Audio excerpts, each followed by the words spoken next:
वहाँ का जो एसआई है उनको पूछा सर उन लोगों को कुछ ये किया है, बोला मैं छुट्टी में हूँ। तो उन लोगों ने कुछ कहानी बनाया कि नीरज शुक्ला नाम का एक कॉलोनी इंचार्ज रूम का अंदर से निकला, मुझे फोर्सफुली तेलुगु में कुछ पुलिस से लिखवा कर साइन करने के लिए बोले। मैं बोला सर ये तो एफआईआर नहीं है ना, जबरदस्ती धमका। ऐसा 4 आदमी बैठा था, आप खुद सोचिए सर, मैं उड़ीसा का हूँ, हम लोग 3 दिन के लिए आए थे। बच्चा होता तो सर बच्चे को भी मार देते। हैदराबाद की पेट बसराबाद पुलिस स्टेशन की इलाका में एक लड़की का बेरहमी से उसको मार दिया गया और उसको बोला गया कि ये लड़की सुसाइड कर ली है और वो लड़की उड़ीसा की है और उनकी जो पति है वो पिछले 1.5 महीने से कैसे उनको न्याय मिलेगा उसके लिए लड़ाई कर रहे हैं।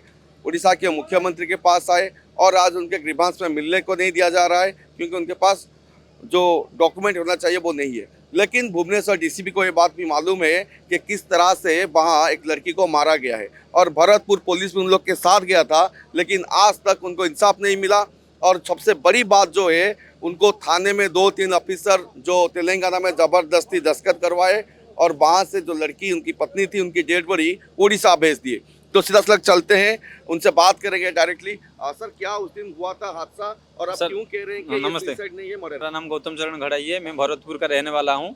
मैं वहाँ पे पिछले 2 साल से हैदराबाद में कोम्पली एरिया में अपना ग्रीनस्केप के नेम से एक कंपनी में मैं सीनियर इलेक्ट्रिशियन के तौर पर काम कर रहा था। मेरे वाइफ भी वहाँ पे एक क्रेचर सेंटर था, वहाँ पे लेबर के बच्चों को वहाँ पढ़ा रही थी, वो टीचर थी वाइफ। तो सर मेरा कुछ ज़रूरी काम था 12 अक्टूबर को, तब मैं भुवनेश्वर आया था। 3 दिन के लिए मैं भुवनेश्वर आया था। मुझे 15 तारीख को अचानक कॉल आया कि आपका बीवी सुसाइड कर लिया है। तो मैंने पूछा कैसे सुसाइड कर लिया है, कैसे सुसाइड कर लिया है? ठीक है आप लोग रुकिए, मैं पहुंच रहा हूँ, ये कर रहा हूँ, वो कर रहा हूँ। तो सर सच बात बता जाए तो मुझे 12 अक्टूबर को कुछ हुआ कि बलराम नाम का एक लड़का मुझे फ़ोन किया था, भाभी दरवाज़ा नहीं खोल रहा है। तो मैंने उनको सिक्योरिटी को, एचआर को, सबको मैंने रिक्वेस्ट किया दरवाज़ा तोड़ दो, दरवाज़ा तोड़ दो, मगर उन्होंने दरवाज़ा तोड़ा नहीं।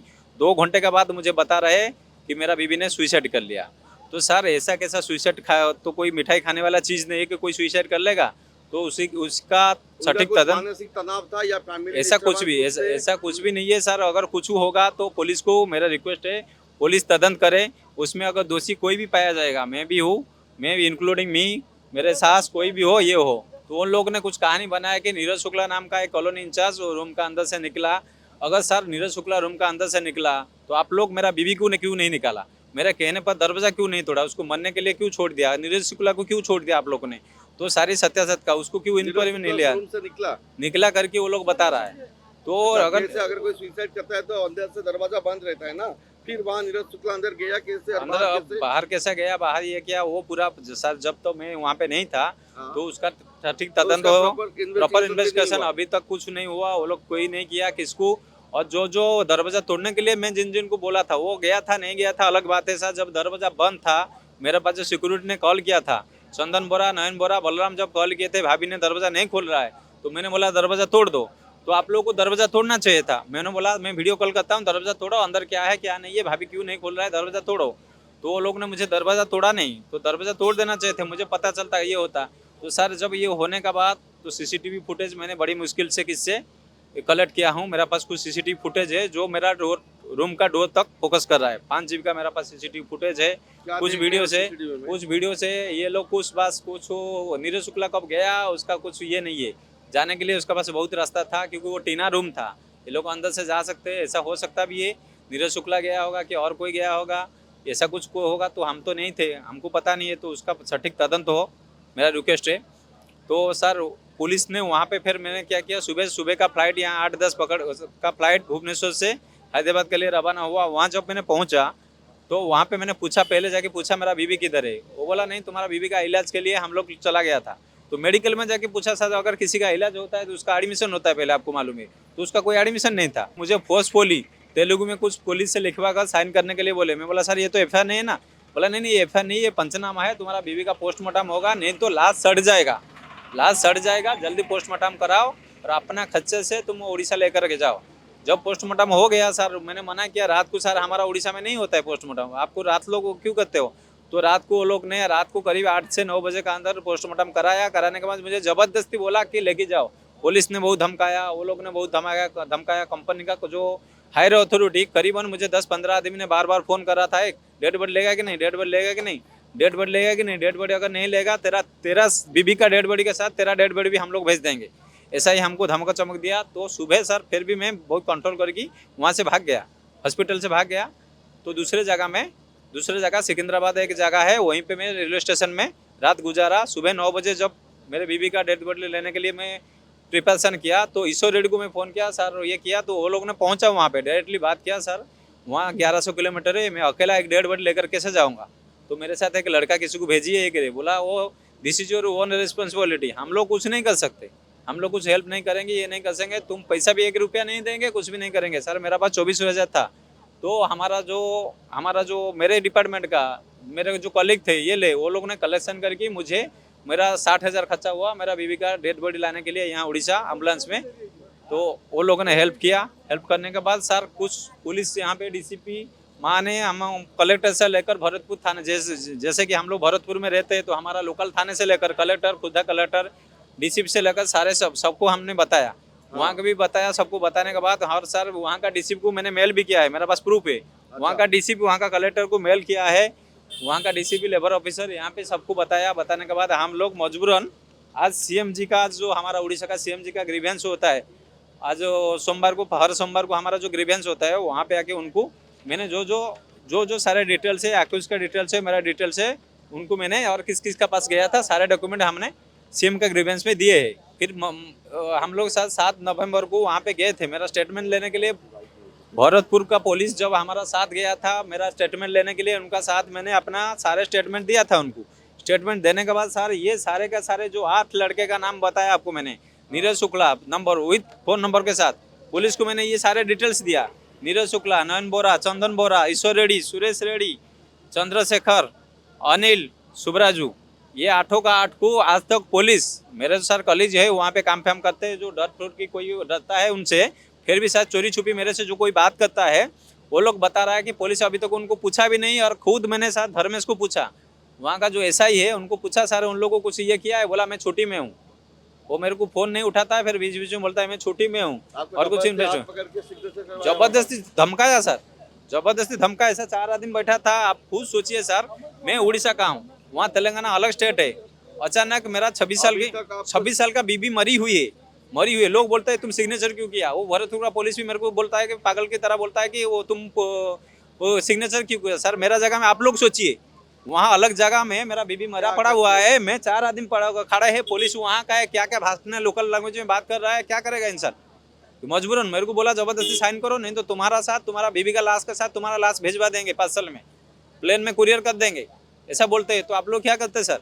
तो तेलुगु में लिखा हुआ था कुछ, तो मैंने बोला सर मैं I don't understand Telugu, please you should write in English.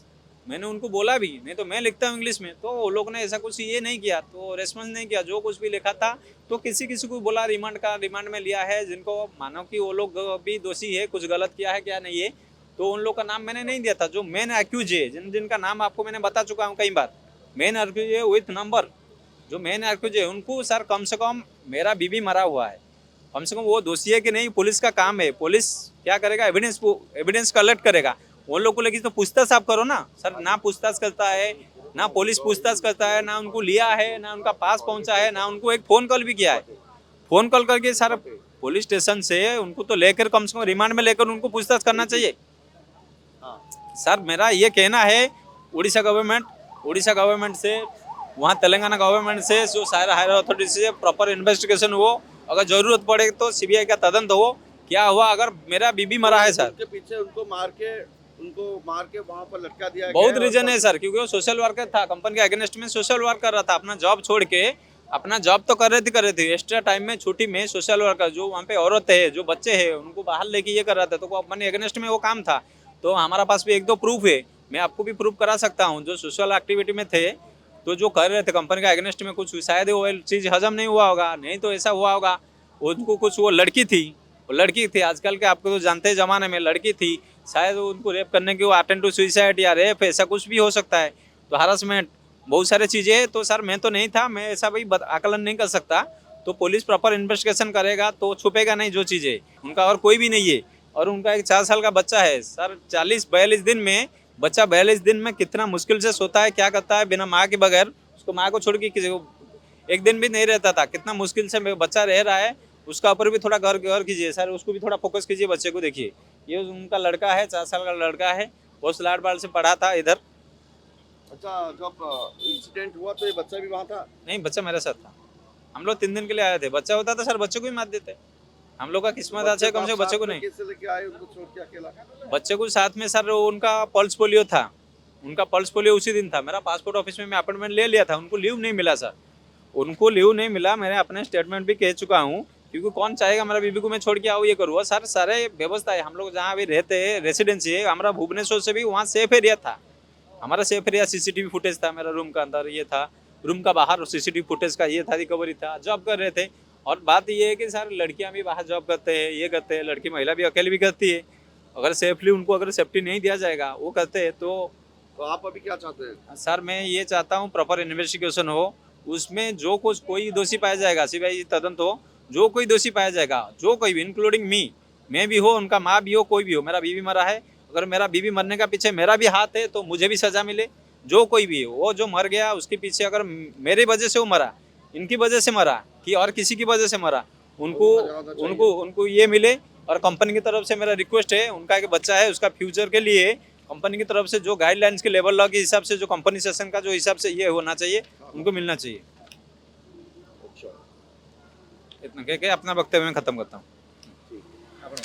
तो आप ये नतीजा देख रहे थे, एसपी अनिंदिता मोहंता जिसकी मौत हो गई है, तकरीबन 1.5 महीने से ज़्यादा वक्त हो गई है, उनको अभी तक न्याय नहीं मिला। और जो फैमिली के लोग हैं उनके जो कंप्लेन कर रहे हैं, क्योंकि उनको मार के सुसाइड का नतीजा दिया गया है। इसका एक प्रॉपर इन्वेस्टिगेशन किया जाए। वो जो उड़ीसा के सीएम है, उनके जो ग्रीवांस है वहाँ पर आए थे, वहाँ पर भी ग्रीवांस दे चुके हैं। तो इस चीज़ को लेके एक फेयर इंक्वायरी किया जाए और इसके पीछे जो साजिश में जुड़े हैं उनको जेल सलाखों के पीछे भेजा जाए। भुवनेश्वर ज्योतिरंजन के साथ रुद्र, यूबीसी उड़िया।